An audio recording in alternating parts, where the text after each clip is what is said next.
I bought these chains years ago, and it was kind of hard to buy them when I bought them because I knew what they were for. I put them next to my bed on the side I sleep on, and I bought them.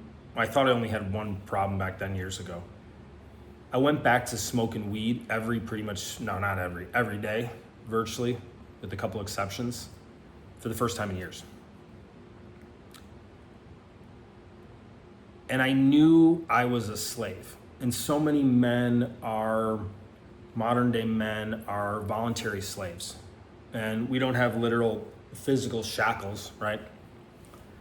But we're slaves to marijuana, to porn, to, buying prescriptions off the street or overindulging, alcohol, Tinder, sex, whatever it is. Pick your poison. I've done all of them. At that time, it was weed and it was kratom. I didn't think kratom was a problem because it's organic and it's natural and blah, blah, blah. It was a problem. If you've ever been addicted to kratom, it's a tricky one. Family in the opiate family, but totally legal. When used responsibly, can have some great results. A lot of people don't use it responsibly. So I bought these chains, and it was a bit of a gut check, right? Because every night I would smoke weed and go to bed, and I would see these chains next to me, calling me out, knowing that I'm gonna smoke weed again, knowing that something's going on where I'm in pain. Have been at that time done so much inner work, so many coaching sessions, so many ceremonies, seminars, meditation events, so many things. And I still had quite a bit of fear and pain. I hadn't processed shame back then.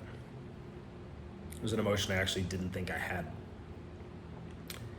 And shame is an interesting one. Guilt can serve to an extent, meaning that you made a commitment or there's something that's out of your code and you do something where you violate that and go, yeah, man, yesterday I was out of integrity. I feel guilty. And just to kind of zing you a little bit, like almost taking a hot lighter, but not to burn you. And guilt becomes about the action, right? Shame is enough guilt compounded, or just enough shame compounded. They are a little different. They're very different, very similar. And then it becomes the identity of someone believing I am wrong. Something's wrong with me. I'm broken. Not like I don't feel good enough in the moment. I don't feel confident. Everyone has that fear. It shows up in different times in our life, shows up in relationships more than anything. But shame is something deep. And it's something I'm convinced that if men do all the ayahuasca, all the seminars, all the coaching sessions, and they never address shame, you only get so far. Because if there's something underneath you going, something in me is bad, I'm wrong, and that can come from childhood, religion, breakups, sexual abuse, something our parents said to us when we were a kid that hurt, or maybe what they didn't say to us and we're not loved, or whatever the story we tell ourselves. So I had these chains to look at every night, and I looked at them for 6 months, smoked weed. I took some breaks, but I think I've gotten to one point where I'd take a month off, and then I would tell my girlfriend back then, I can control it. It's just the weekend. I can balance it out. And then I'd smoke Friday, Saturday, Sunday, and then not maybe Monday or Tuesday, and then I was back smoking. And sometimes we think it's the kratom, it's the cigarettes, it's the porn, it's the alcohol, it's the drugs, it's the, abusing prescriptions, buying prescriptions off the street. And it's really not, because you can stop smoking weed and not address the shame, not address the emotional stuff that's going on that needs to be integrated. And it won't really work. If you just stop smoking weed and you're like, okay, I've been smoking weed for a week, but Yeah, man, I'm not really a big fan of alcohol, but I'm drinking. Okay, I stopped drinking. Yeah, I haven't really looked at porn in a while, but now I'm looking at porn. So the root cause, what's underneath that you're feeling, that's never been addressed. And I've seen a lot of people struggle with addictions, with shame, with different things by not addressing that. I've seen people that have not touched a drop of alcohol in decades, but they're still so convinced they're an alcoholic, which teach their own. I'm not saying good, bad, right, or wrong. That they're in constant pain. So they're not drinking, but if they haven't been to a meeting in a week and they're on the family vacation, they're ready to go fucking crazy. So it tells me, obviously what they're doing is kind of working, but it tells me they're not resolved. And I can look at myself, I can look at clients I've worked with where they've gotten some results, but for how much time and energy they've invested in their personal development journey, they're not where they want to be. So what do? Well, the first thing that's uncomfortable is to recognize that we're behaving as slaves. Which someone that's actually, 200 years ago or 1,000 years ago or whatever that's in slavery, that's a bit different. They know they're a slave. So there's a painful type of comfort in that to know, okay, I'm in this fucked up situation. Okay, I'm a slave. But we have new temptations, advantages. I mean, look at the whirlwind that a computer, that your cell phone, that the internet is. It's just incredible. You can do anything that you couldn't do on a little device that I'm talking to you on and sending and people are going to see around the world. That didn't exist 20 years ago, and it's caused us to expand so much. But also we can get lost in porn on our phone and ordering the guy to deliver the weed. Oh, but it's organic and it's whatever, so it doesn't count. Or, the beer is gluten-free. We have all these things to justify. And after talking to a few people this week of what guys in their life are going through, people are in pain. Men are in pain. Women will talk to someone about it. A lot of guys won't. We're suffering in silence as men. The average guy has one friend or less than he can open up to. Because we have these judgments about whatever's going on, what we're feeling, and sometimes we don't know. We're projecting. I've done it. Projecting stuff that I didn't heal from when I was a kid or integrate from when I was a kid or understand. And I projected that onto partners. And then, months, years later going, wow, that was a me problem. That wasn't a her problem. And there's so many things. It can be, fears or unhealed things that we're not good enough. Again, shows up a lot in childhood stuff, relationships, and we need to integrate, understand these things. Or the first thing, being in my first men's circle, 13 years ago, to sit around with a group of guys and hear some of the stories from, honest, vulnerable guys. And it takes balls to share your heart and your feelings. And to sit there and realize you're not alone, bro.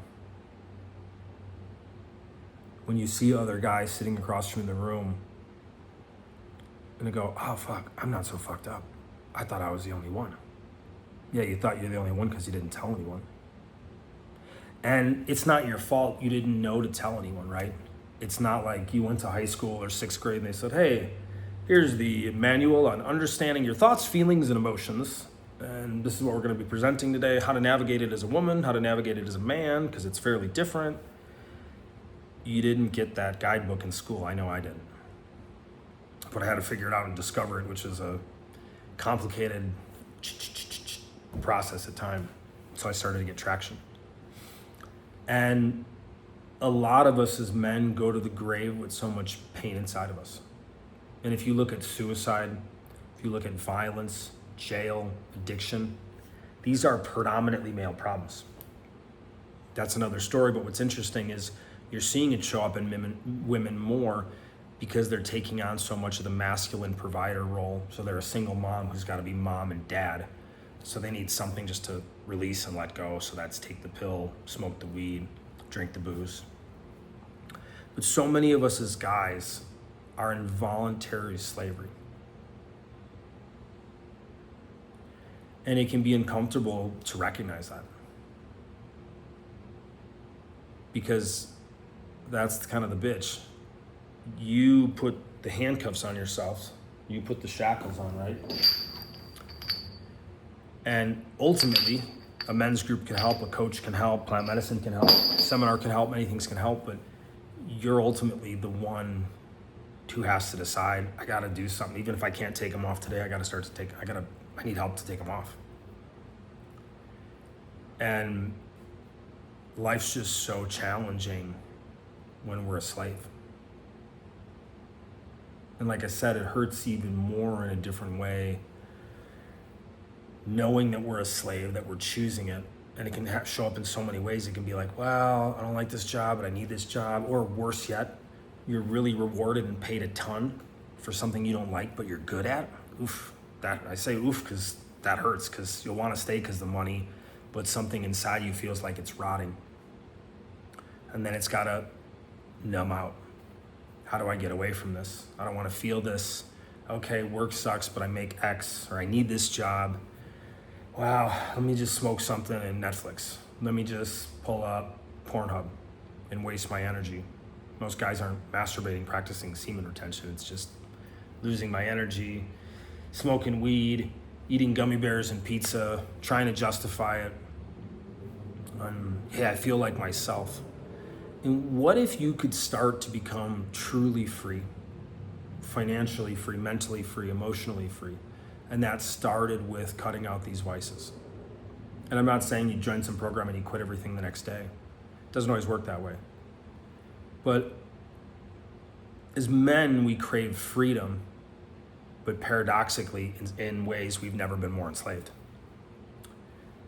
And I believe there's a deeper shame knowing that even though it's stress or whatever it's underneath it, we're enslaved to us. You can blame Facebook or Instagram. Those are amazing tools. But ultimately, there's ways to get off those things and use them strategically. You can blame alcohol. Alcohol is poison to the body. Should you never drink again? That's up to you. I do once in a blue moon. But you can blame this, it's because the marijuana is legal. But ultimately, we're choosing it. And without the right support, without the right plan, and sometimes it's just the leverage. This is painful enough, but smoking this, doing this, looking at that screen, it makes the pain go away. But then we're facilitating the pain in the background. And it often gets worse because it can turn to this substance, and then you have this substance to counteract that one. And okay, Adderall helps me focus. I'm buying it off this guy on the street, but then I'm too focused. And then I notice I'm smoking weed every day now, where it used to be a once in a while thing. And then I need more coffee to wake up from the weed. And then I've done it all, man. Alcohol, kratom, Klonopin, Adderall, weed. I said kratom. Those are the big ones. Who would you be if you were totally free? If you didn't need a substance, you didn't need porn, and in a couple short months, you took off the shackles. And what you realized as you take off the shackles now is there's more than just that to be free in. And that's the deepest expression of what and who we are as men, is freedom. There's other things, but that's one of the deepest. And if we've put ourselves in a box, in handcuffs, in prison, life's never gonna feel free, no matter how much money we make, no matter how much women we sleep with. If we know that we're not free in our thoughts and feelings and emotions, the money and the women or whatever it is for you, doesn't really matter. So when is now the time to reach out and do something, to truly discover what freedom as a man can be? Thanks for tuning in. I'm Phil Jelvik. I'll see you soon.